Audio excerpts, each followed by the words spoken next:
श्री गणेशाय नमः। ओम श्री अंबिकाभ्यां नमः। ओम उमा महेश्वराभ्यां नमः। जय जय शिव, जय जय शिव, जय जय शिव। श्री शिव महापुराण भगवान की जय। श्री शिव महापुराण उमा संहिता खंड 11वां अध्याय अन्नदान की महिमा। परम दयालु शुभ कर्म करता पुरुष उस भयानक रास्ते से बिना कष्ट यमपुर पहुंच जाते हैं। कल हमने देखा था यमपुरी के रास्ते के बारे में, तो वही बता रहे हैं कि जो अन्नदान करते हैं मनुष्य वो बिना भय के ही यमपुर में पहुंच जाते हैं। बता रहे होंगे यमपुर पहुंच जाते हैं।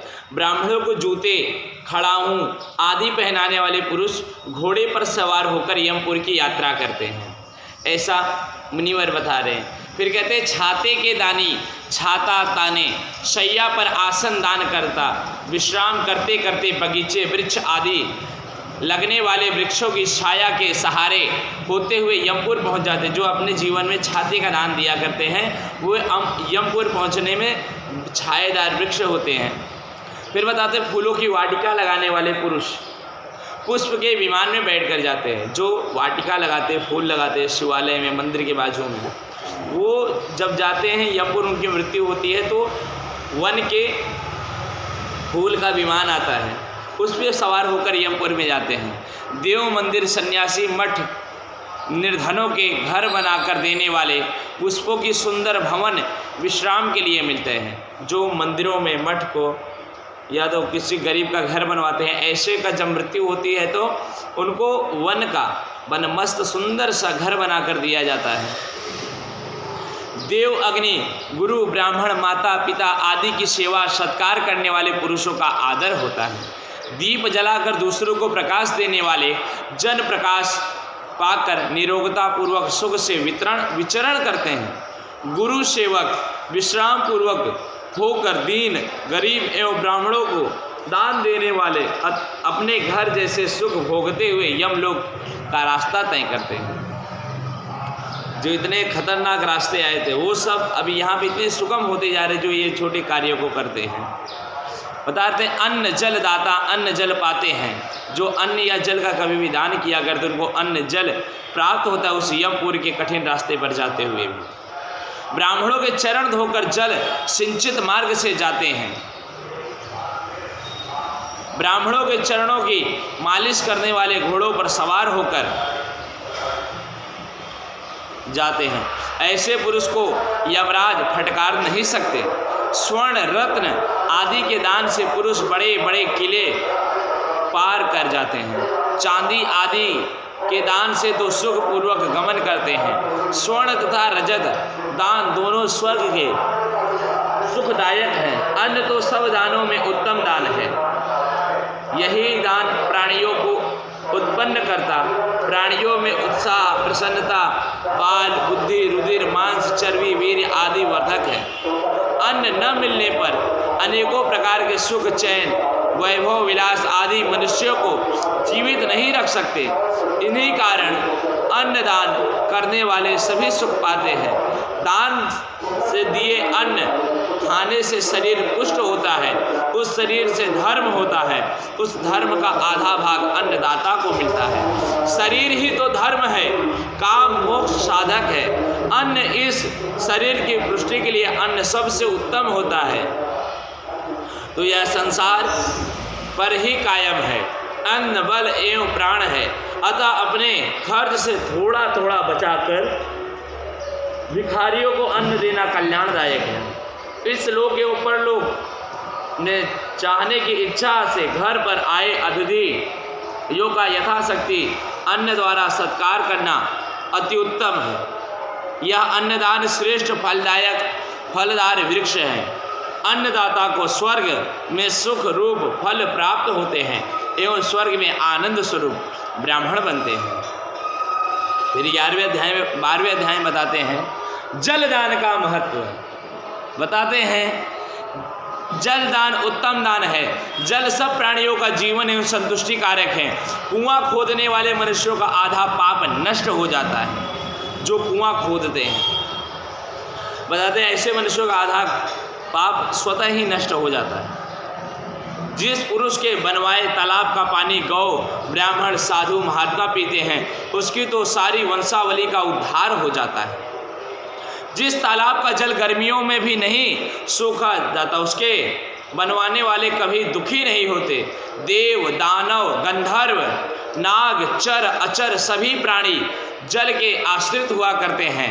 तालाब ही जीवन तथा लक्ष्मी देने वाले हैं। तालाब के बनवाने से जिस तालाब में बरसात का पानी भर जाए उसके बनवाने वाले को अग्निहोत्र जितना फल मिलता है। शीतकाल में भरे रहने का फल 1000 गौदान जितना फल मिलता है। हेमंत तथा शिशिर ऋतु में भरे रहने का फल अतिरात्रि अश्वमेघ यज्ञ जितना फल मिलता है। इसी कारण तालाब खुदवाना पुण्यदायक कल्याणकारक है। इसी प्रकार वृक्ष एवं बगीचे लगवाने का भी फल मिलता है। कठोर मार्ग में वृक्ष एवं बगीचे लगवाने का भी फल मिलता है। कठोर मार्ग में फल वाले वृक्ष लगवाना महाफलदायक है। उसके सभी पितर तथा आने वाले वंश सभी का उद्धार हो जाता है। वृक्ष लगवाने वाला मरने के बाद अक्षय लोक में जाता है। वृक्ष तो उससे पुत्रों के समान, अतः सुख पाने हेतु प्रत्येक मनुष्य को वृक्ष लगवाना आवश्यक है। एवं फूलों वाले वृक्ष बहुत उत्तम होते हैं। फूलों से देवता, फलों से पितृगण, छाया से आने जाने वाले अतिथि सुख पाते हैं। ये वृक्ष सर्प किन्नर राक्षस देव मनुष्य सभी को यथोचित सुख देते हैं। सत्य सबसे उत्तम है। यही सत्य परम ब्रह्म तप यज्ञ शास्त्र चेतन धैर्य देवता ऋषि पितृ आदि का पूजन जल विद्यादान ब्रह्मचर्य परम पद आदि सभी सत्य रूप हैं। यह भूमि सत्य के आश्रय पर ही तो है। इसी कारण सदा सत्य बोले सत्यभाषी परम तपस्वी सत्य धर्म का प्रेमी सिद्ध पुरुष होता है। उसी की अप्सराएं स्वर्ग में सेवा करती हैं। वह अप्सरागण सेवाचित विमान में बैठकर स्वर्ग को जाता है।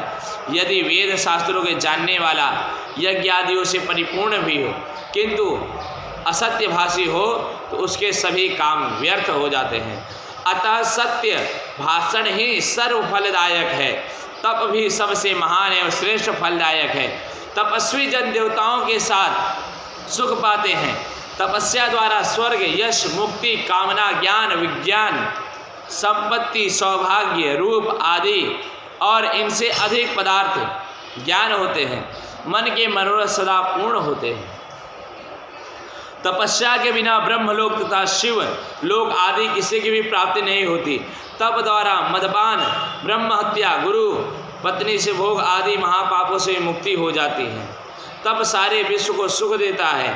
सुख प्राप्ति एवं मुक्ति की इच्छा से तप करना आवश्यक है। 13वें अध्याय में पुराण का महात्मा बताते हैं ऋषिवर। कहते हैं जो ब्राह्मण स्वयं वेद शास्त्र पढ़कर दूसरों को पढ़ाया करते हैं उन्हें दुगना फल मिलता है। एवं जो पुराण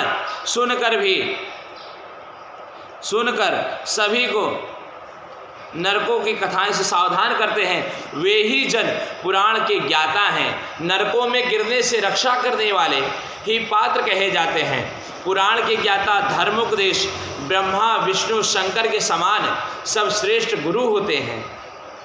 उन्हें साधारण मनुष्य नहीं जानना चाहिए। वे तो मनुष्य रूप में आकर जगत के उद्धार के लिए प्रकट हुए हैं। अपने ज्ञान द्वारा मनुष्यों को तारते हैं। इस लोक तथा परलोक के सुख की चाहना इस प्रकार से ज्ञानी पुराण वक्ता श्रेष्ठ ब्राह्मणों को धन अन्न भूमि स्वर्ण गौ रथ वाहन हाथी घोड़ा एवं सुंदर वस्त्र आभूषण आदि यथाशक्ति दान देवे। इस प्रकार के सतपान को दान देने से मनवांछित सुख तथा अश्वमेघ यज्ञ जितना पुण्य प्राप्त होता है। दान आदि उत्पन्न करने वाले जुते हुए खेत दान करने से 10 पीढ़ियाँ पहली एवं 10 आने वाली पीढ़ियों को संसार सागर से पार करके स्वयं उस संसार को भोग कर सुंदर विमान पर चढ़कर शिवलोक में जाते हैं। जो पुरुष शिवालय तथा विष्णु, सूर्य आदि देवों के मंदिर एवं पुराणों की कथा रखवा कर सुनते हैं, वे राजसु यज्ञ एवं अश्वमेघ यज्ञ आदि का पुण्य पाकर सूर्यलोक को जाते हुए ब्रह्मलोक में जाते हैं। देवताओं के सामने पुराणों की कथा कराने से 1000 अश्वमेघ यज्ञ जितना फल कहा गया है। मुक्ति के अभिलाषी पुरुषों को श्रद्धापूर्वक श्री शिव महापुराण की महाकथा को अवश्य सुननी चाहिए। यदि निरंतर बैठकर कथा सुनने का अवसर न हो तो 2 घड़ी नित्य बैठकर कथा को सुन लेना चाहिए।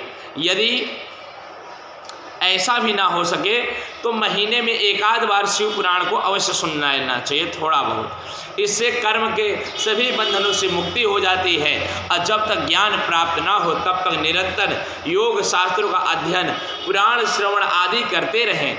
इसमें पापों का नाश होता रहता है, धर्म की वृद्धि होती है। इसी प्रकार 26 पुराण में से किसी भी पुराण को श्रद्धापूर्वक श्रवण कर लेता है, निश्चित उसे उस पुरुष को, उस स्त्री को मुक्ति प्राप्त होती है। बोलिए श्री शिव महापुराण भगवान की जय। 14वें अध्याय में बताते हैं सामान्य दानों का वर्णन, जो छोटे छोटे दान कर सकते हैं। बताते बड़े बड़े दान तो सुपुत्रों को प्रदान करने से ही परम कल्याण हो जाता है। जो बड़े बड़े दान एक सुपुत्र हो जाए तो उससे कल्याण हो जाता है। स्वर्ग, पृथ्वी, गौ आदि का दान देने वाले दोनों का कल्याण कारक है। गौ, पृथ्वी, विद्या तथा तुला दान, ये चारों दान सर्वोत्तम हैं। आए हुए याचकों को दूध वाली गौ, सुंदर वस्त्र, छाते, जूते, अन्न, भोजन आदि श्रद्धापूर्वक अवश्य ही संकल्प कर देवे। ब्राह्मण अथवा दुखी दीन पुरुषों को देने से दुरात्मा कल्याण पाते हैं। स्वर्ण मिले, स्वर्ण तिल, हाथी, कन्या दासी, घर, रथ, मणि, कपिला गौ, अन्न, ये 10 प्रकार के महादान हैं। इन्हें पाकर विद्वान ब्राह्मण दान देने वाले के साथ अपने आप को भाव सागर से पार करा लेते हैं। राजा रघु के समान स्वर्णमयी पृथ्वी का दान सर्वोत्तम है। जो भी सोने के सिंह रूप में खुर मढ़ाकर अनेक वस्त्र, आभूषण, अन्य वस्तुओं के साथ अच्छे गुण वाली बछड़े समेत कपिला गाय लेकर कांसे के पात्र सहित सुपात्र कुटुंबी विद्वान ब्राह्मण को दान देता है, वह लोक तथा परलोक के मनोरथ पाकर अंत में मुक्ति का दान का सबसे उत्तम है। इसी के द्वारा दोनों लोकों में उसी की वस्तु की प्राप्ति होती है। इस प्रकार तुला दान भी उत्तम है। तराजू में एक पलड़े में बैठकर दूसरे को अपनी शक्ति के अनुसार किसी द्रव्य में भरकर अपने समान भरकर तोल दो, वही द्रव्य सुपात्र को प्रदान करे और कहें मैं अपने भार जितना अमुक द्रव्य दान करता हूँ। मेरी बालक, मेरे बालिका, युवा, वृद्धावस्था के ज्ञात अज्ञात सभी पाप भगवान श्री कृपा करके भस्म कर दें जो मैंने पाप किया है। यह कहकर तुलादान द्रव्य सुपात्र ब्राह्मण को देवे। इस प्रकार के तुलादान से पुरुष सभी पापों से मुक्त होकर 14 इंद्रों के राज्य के समय तक स्वर्ग में निवास करते दिव्य भोगों को भोगते हैं। 15वें अध्याय में बताते हैं, भगवान कहते हैं, सनंद कुमार जी बोले, हे व्यास जी, अब ब्रह्मांड का वर्णन कीजिए। ब्रह्मांड कितने, इसका विस्तार क्या है, ब्रह्मांड कहाँ तक है, ये जो अनंत ब्रह्मांड हमें दिखाई देता है कैसे है, इसका बारे में हमें कृपया बताइए। तो यह श्री शिव महापुराण के उमा संहिता खंड में 15वें अध्याय में सूर्य ब्रह्मांड की महिमा का वर्णन करते हैं। यहीं से कहते हैं ब्रह्मांड का विस्तार तो आप सावधान होकर सुनिए। कहते हैं ब्रह्मांड जल के मध्य में है, इसको शिव के अंश से शेषनाग जी धारण करते। शेषनाग जी कोई और नहीं, भगवान शिव के अंश से प्रारब्ध हुआ है। विष्णु इसका पालन करते हैं, ब्रह्मा इसमें प्राणियों की रचना करते हैं, सिद्धि देवता ऋषिगण इन्हीं शेषनाग का निरंतर पूजन किया करते हैं। यही शेष अनंत नाम से प्रसिद्ध है। अनंत गुण कीर्ति संपन्न स्वर्ण सम मूसलाधार जैसे परम तेजस्वी हैं। नाग कन्याएं जिनकी पूजा करती हैं, यह संकर्ण रूप रुद्र हैं। इनका बल एवं रूप देवता लोग भी नहीं जान सकते और न भली भांति कह सकते हैं। पृथ्वी के नीचे भाग में अतल, वितल, सुतल, रसातल, तलातल, पाताल, ये 7 लोग हैं पृथ्वी के नीचे। ये पृथ्वी, तो इसके नीचे ये 7 लोग एक के बाद एक है। और प्रत्येक 10-10 हजार योजन लंबे चौड़े हैं। 10,000 के जितने लंबे हैं और उतने ही चौड़े हैं।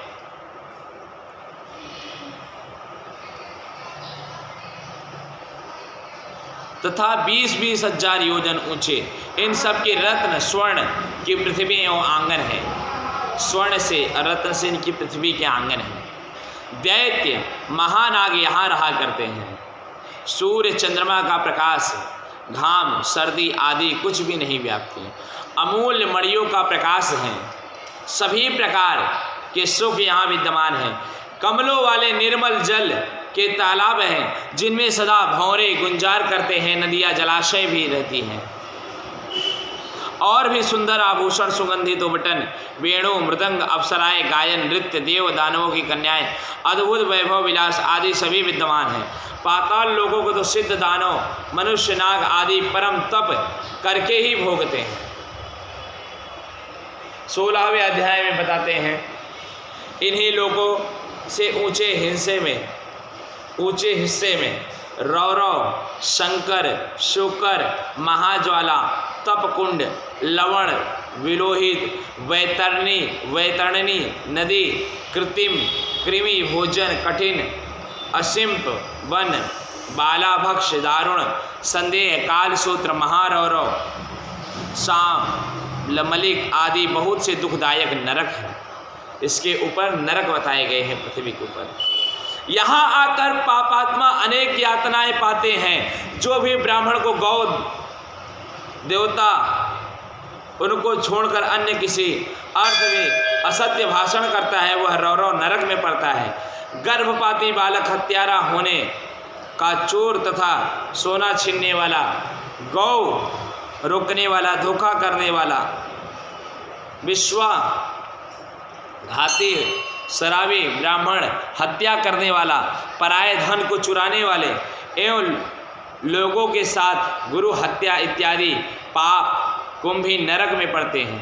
बहन, कन्या, माता, गाय, पतिव्रता स्त्री आदि को बेचने वाला, केश बाल बेचने वाला, ब्याज खाने वाले इत्यादि पापी तृप्त लोह नामक नरक में पड़ते हैं। नौकर हटाने वाला, गुरु का अपमान करने वाला, सबसे प्रथम खाने वाला, देव निंदक, देवता बेचने वाला, अभोग्य स्त्री से भोग्य करता आदि सप्त उल नामक नरक में गिरते हैं। 4 एवं गौ हत्यारे, मर्यादा मिटाने वाले, देवता तथा पितरों से बैर रखने वाले, रत्नों में खोट मिला देने वाले, देवता तथा पितरों से बैर रखने वाले, खोट करने वाले, ऐसे मनुष्य कृभि भक्ष नरक में गिराए जाते हैं, जहाँ इन्हें कीड़े भक्षण करते हैं। पितर, देव, ब्राह्मण, अतिथि आदि को भोजन न देकर स्वयं खा लेने वाले, बनावटी हथियार जोड़ने वाले लाल भक्ष नरक में पड़ते हैं। नीचों की संगति करने वाले, अनुचित दान देने वाले, घृत के बिना हवन करता, अबच्छय वास्तु खाने वाले, सोमरस बेचने वाले ब्राह्मण रुधिर रोध नरक में डाले जाते हैं। द्वार तोड़ने वाले, नगर का नाश करने वाले पापी बैतरणी नदी में डाल दिए जाते हैं।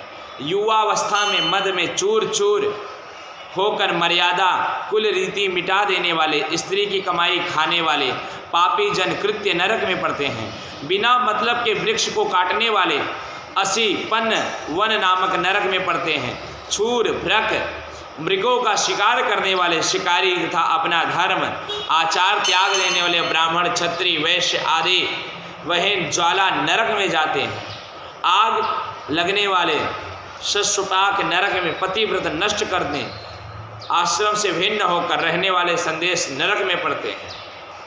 स्वप्न में वीर्य गिराने वाले ब्रह्मचारी तथा अपनी संतान को विद्या न देने वाले मनुष्य स्वभोजन नामक नरक में पड़ते हैं। इसी प्रकार असंख्यों नरक हैं जिनमें पापियों को अलग अलग प्रकार की यातनाएं दी जाती हैं। पुरुष मन, वाणी, शरीर द्वारा जिस प्रकार के पाप करता है उसको उस प्रकार के नरक भोगने पड़ते हैं।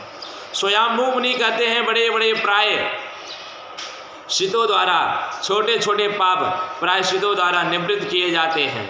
इनके भिन्न भिन्न प्रायश्चित कहे गए हैं। उन सभी प्रायश्चितों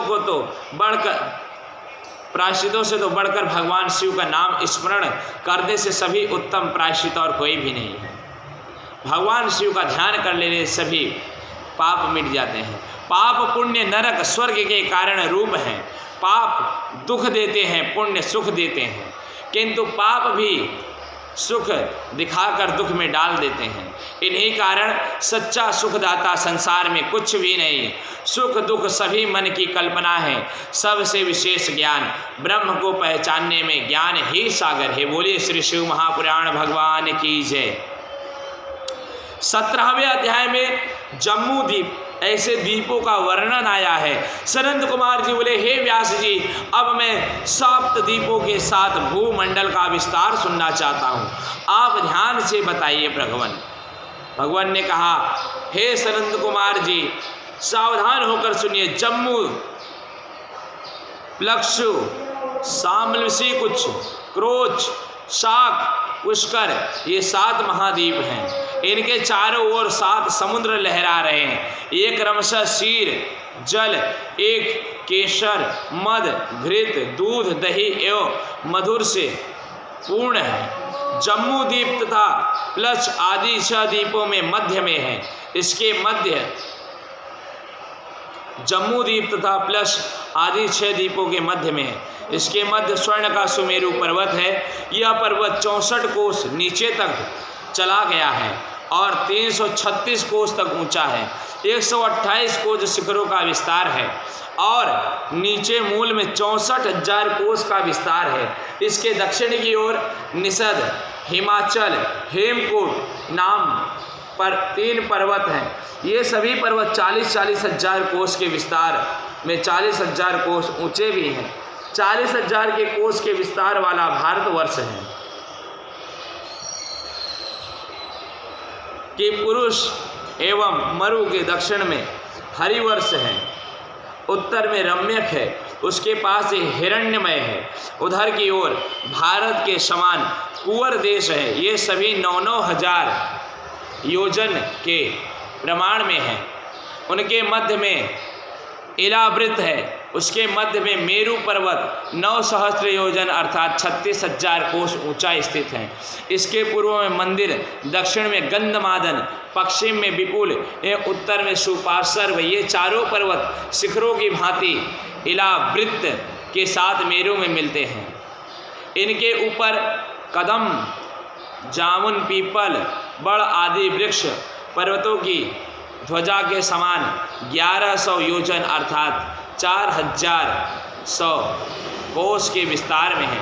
जम्मू द्वीप में जाम के पेड़ों के से हाथी के समान फल गिरते हैं। उसका रस निकालकर धारा रूप में पर्वत के चारों ओर बहता है।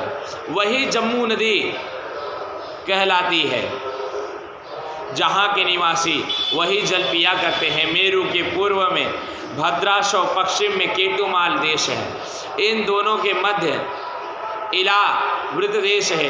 पूर्व में चैत्र रथ वन है, दक्षिण में गंधमादन है, पश्चिम में विभाजर्य है, उत्तर में नंदन वन है। अरुणोदय, महाभद्र, शीतूद एवं मानस ये 4 सरोवर भी हैं।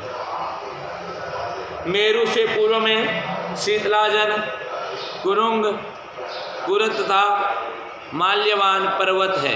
दक्षिण में चित्रकूट, शिखर, पलंग, रुचर, निषद, कपिल आदि। पश्चिम में श्रीनिवास कुसुम, कपिल, नारद, नाग आदि हैं। उत्तर में शंखचूड़, ऋषभ, हंस, काल, जरा आदि केसराचल पर्वत हैं। सुमेरु के शिखर पर ब्रह्मा जी का 14,000 लंबी चौड़ी 7 कोंडपुड़ी है। इसके पास ही चारों ओर इंद्र, अग्नि आदि लोग, पालोक की अमरावती, तेजोवती, संयमनी, कृष्णांगा, श्रद्धावती, गंधवती, यशोवती नामक 8 पुरी हैं। ब्रह्मा जी के पुरी के बीच में विष्णु के चरणा बिंदु से प्रकट हुई है। परम पावनी गंगा नदी चरण मंडल को भेद कर गिरती है। वही गंगा जी गिरकर सीधा अलकनंदा, चक्षु एवं भद्र नामक के 4 धाराओं में विभक्त होकर दिशाओं में बहते हैं। सीधा ब्रह्मलोक से पूर्व में पर्वतों में मिलकर फिर समुद्र में जा मिलती है। अलकनंदा दक्षिण में समुद्र में मिलती है। चक्षु पश्चिम तथा भद्रा उत्तर की ओर पर्वतों में सोती हुई महासागर में जाकर गिरती है।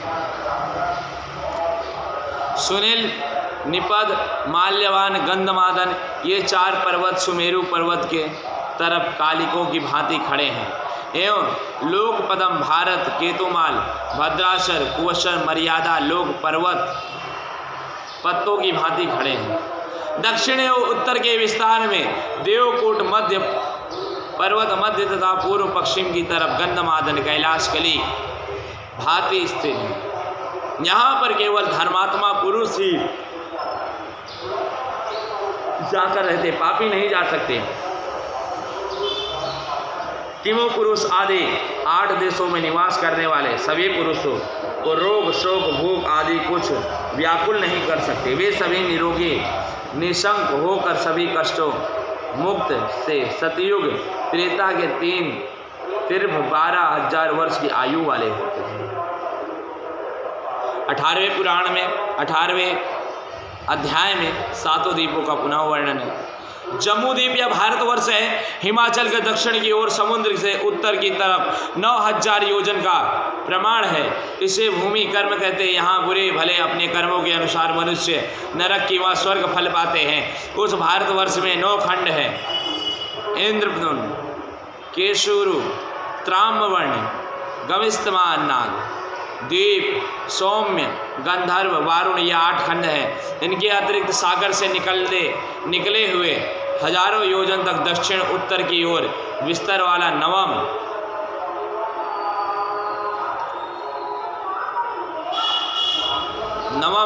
भारत खंड है। इसी के पूर्व की तरफ किरात, दक्षिण में यवन एवं उत्तर में ऋषि मुनियों का निवास है। इसके मध्य में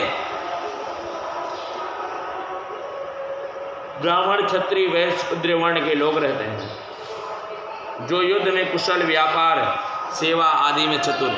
यही मलय, महेंद्र, संयम, सुदामा, स्वच्छ, विंध्याचल, परियात्र नाम से 7 पर्वत हैं। इनमें से परियांत ये वेद, स्मृति, पुराण आदि सद्ग्रंथ प्रकट हुए, जिनमें सभी पापों का नाश होता है। विंध्याचल से सुगंधा, नर्मदा आदि 7 नदियां निकलकर सभी पापियों का नाश करती हैं। इससे अतिरिक्त और बड़ी बड़ी नदियां प्रवाहित होती रहती हैं। छत्र पर्वत पर से सर पापों की नाश गोदावरी, भीमरथी, ताप्ती आदि नदियां बहती हैं। सहाय पर्वत से कृष्णा, वेणी आदि नदियां एवं मलयाचल से कृतमाला, त्राम्बवर्णी आदि महेंद्र पर्वत से त्रिमाया, ऋषिकुल्वा, कुमारी आदि नदियां चलती हैं। इनके तटों पर बहुत से नगर ग्राम हैं। वहाँ के निवासी इन नदियों तथा अन्य तालाबों का जल पिया करते हैं। लक्षद्वीप, यह द्वीप सार समुद्र से घिरा हुआ 100,000 योजन के विस्तार में है। इस द्वीप में गोमंत, चंद्र, नारद, दुर्धर, सोनक, सुमन, वैब्राज नामक पर्वत हैं।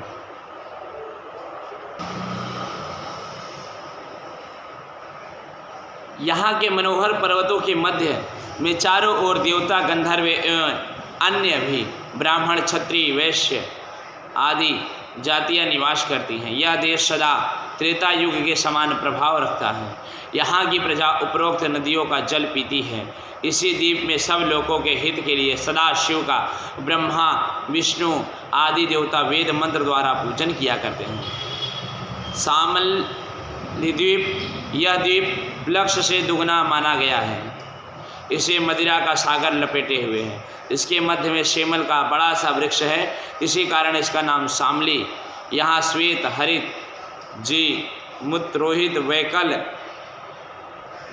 मानस, सुप्रभु नामक 7 वृक्ष हैं और शुक्ला, रक्त, हिरण्य, चंद्रा, शुभ्रा, विमोचना, निवृता नामक शीतल जल वाली नदियाँ बहती हैं।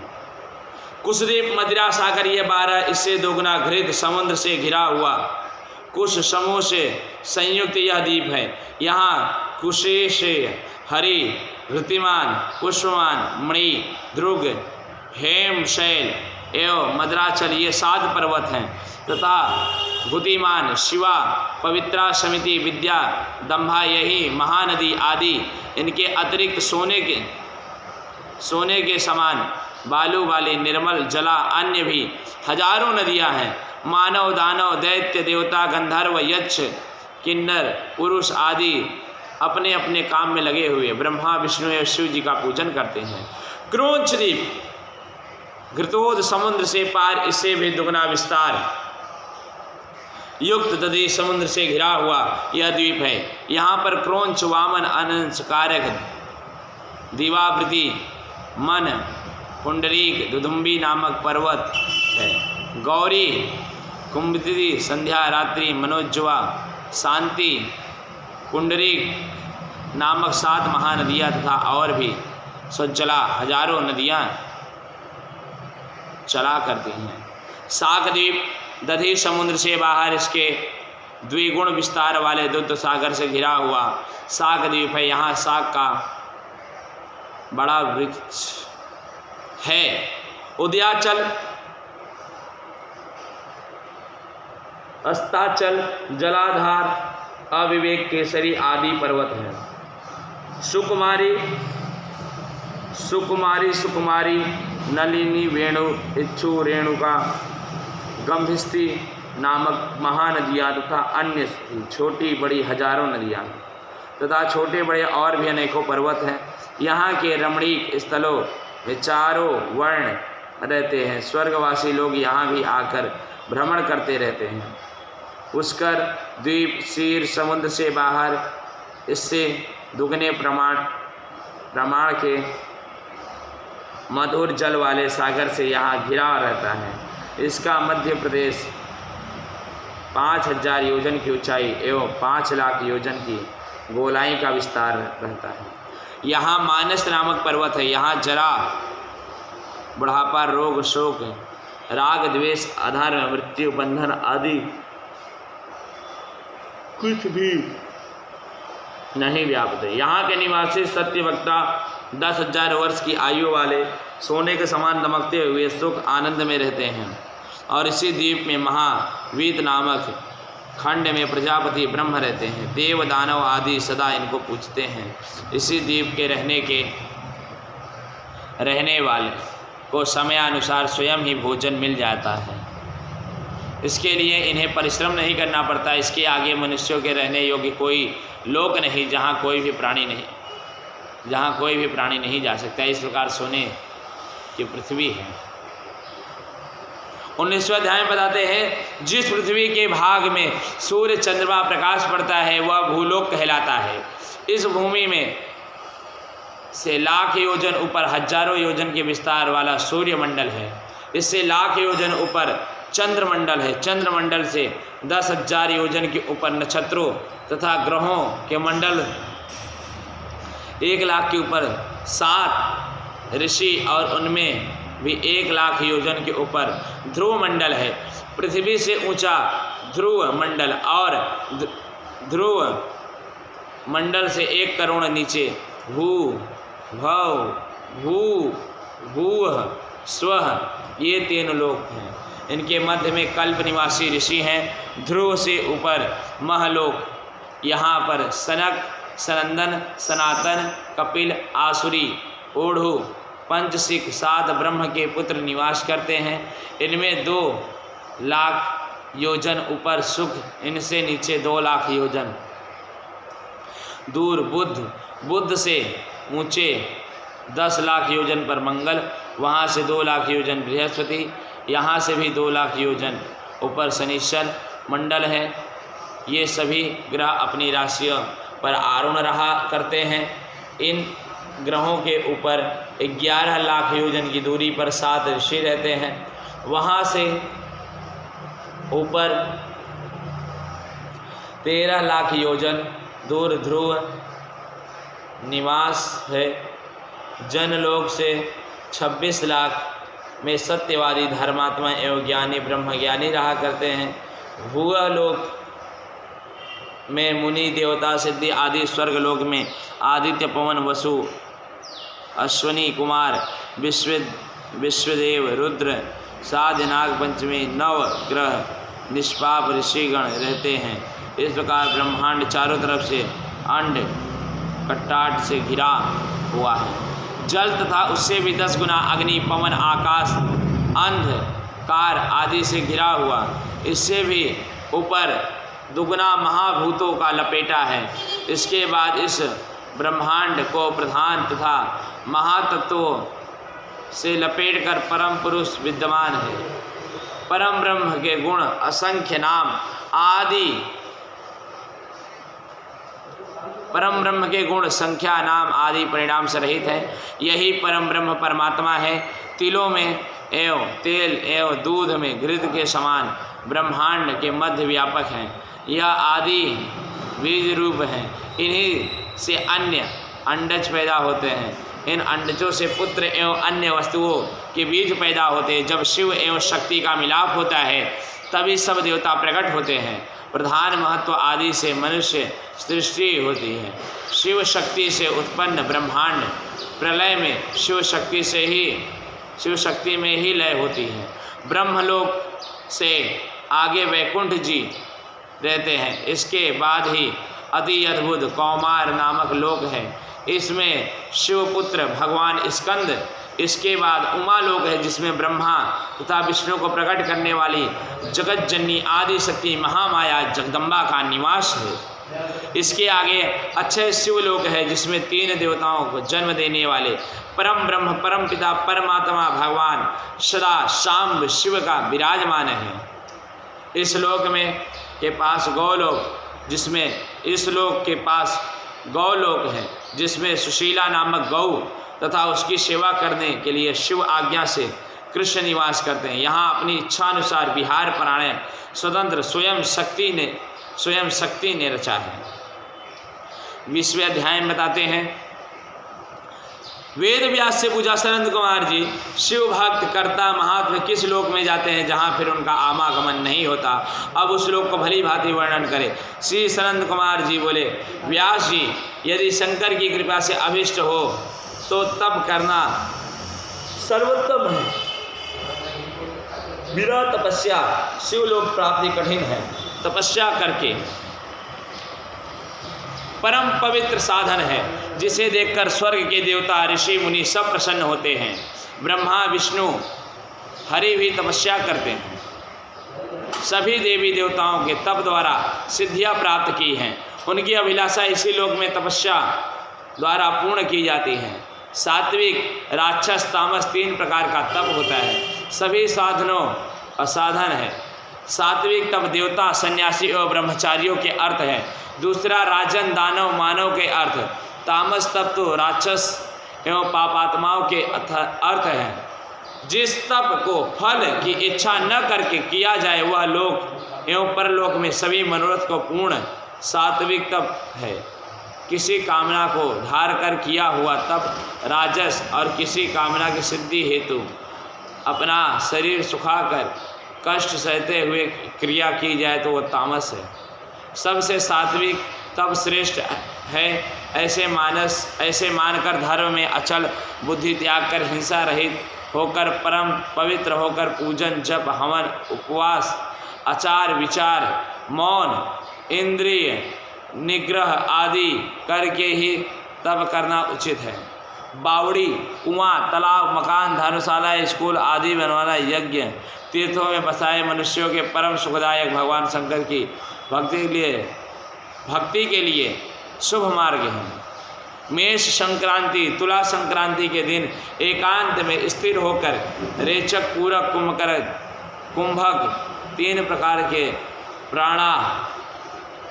प्राणायाम तथा नाड़ी की गति का ज्ञान एवं प्रत्याहार का नाश, ये चारों प्रकार बुद्धि, आणी आदि 8 सिद्धियों से युक्त पूर्व कथित उत्तम ज्ञान के साधन है। स्त्री शैया पीने के पदार्थ, वस्त्र, धोत, लेप, तांबूल, भोजन आदि ये 5 वस्तु राजाओं के वैभव हैं। स्वर्ण, लाल, तांबे के भवन, रत्न, मार्ग, निपुण के साथ गान, नृत्य, आभूषण, शंख, वीणा होकर मनुष्य स्नेह पाकर इस जगत में सभी कुछ जानबूझकर जीव सभी चराचर योनियों में कष्ट प्राप्त करके फिरता रहता है। फिर भी बहुत समय के बाद कोई पुण्य उदय होता है तो उसे मनुष्य जन्म मिलता है। मनुष्य योनि पाकर यदि अपने उद्धार का कोई भी उपाय नहीं करता तो उसे समान कोई दूसरा महामूर्ख नहीं है। मृत्यु होने पर भी उसे पश्चाताप होता है। इसके कारण प्रत्येक मनुष्य उसे नरक से बचने के उद्धार का कोई न कोई उपाय बताते हैं। यह मनुष्य जन्म सभी कामनाओं की सिद्धि के लिए प्राप्त होता है। धर्ममय मनुष्य धर्म पाकर यदि चारों वर्गों की प्राप्ति न पा सका तो किस काम का। यदि किसी कारण वश न प्राप्त कर सका तो पहले जन्म के पुण्य संग्रह को व्यर्थ खोने की चेष्टा न करे। पापों का करना तो छोड़ दे और अपनी बुद्धि धर्म में रखे। मनुष्य जन्म में भी ब्राह्मण जन्म अत्यंत कठिन है। जो ब्राह्मण जन्म पाकर अपना उद्धार नहीं करता, उल्टा पापों में पड़ा रहता है, उसके समान कोई मूर्ख नहीं। भारतवर्ष तो कम भूमि एवं फल भूमि है, कर्म भूमि एवं फल भूमि है। इससे उत्पन्न होकर भी शुभ कर्म किए जा सकते हैं और उन भूमि का फल स्वर्ग लोक में मिलता है। इसी कारण बालकपन से लेकर जब तक कोई रोग जरा आदि नहीं हो जाए तब तक धर्म कार्य अवश्य करे। फिर वृद्धावस्था आने पर यह शरीर रोगास्त एवं बेकार हो जाता है। उस अवस्था में दूसरे चेतावनी भी देते रहें, फिर भी अस्वस्थ होने के कारण उसे कुछ भी नहीं बन पाता। इसलिए अपने साथ अपने सुख के साधन ले जाने के लिए निरंतर पुण्य दान करना आवश्यक है। अपने दिए दान के फल तो खाते पीते मनुष्य यम मार्ग को सुख से तय करता है, नहीं तो रीते चीखते चिल्लाते अत्यंत कष्ट भोगते यम मार्ग काटता है। धर्म करने वालों को स्वर्ग, फलकर्ता को नरक प्राप्त होता है। जिन पुरुषों ने थोड़ा सा भी समय शिव का आश्रय लिया उन्हें भयानक नरक था वह दर्शन नहीं होते, किंतु पाप एवं मोह के कारण शिव आज्ञा से कुछ नहीं हो सकता। शिव की आज्ञा के बिना कुछ भी संभव नहीं। कुछ समय वहाँ रहकर बाद शिवलोक की प्राप्ति होती है।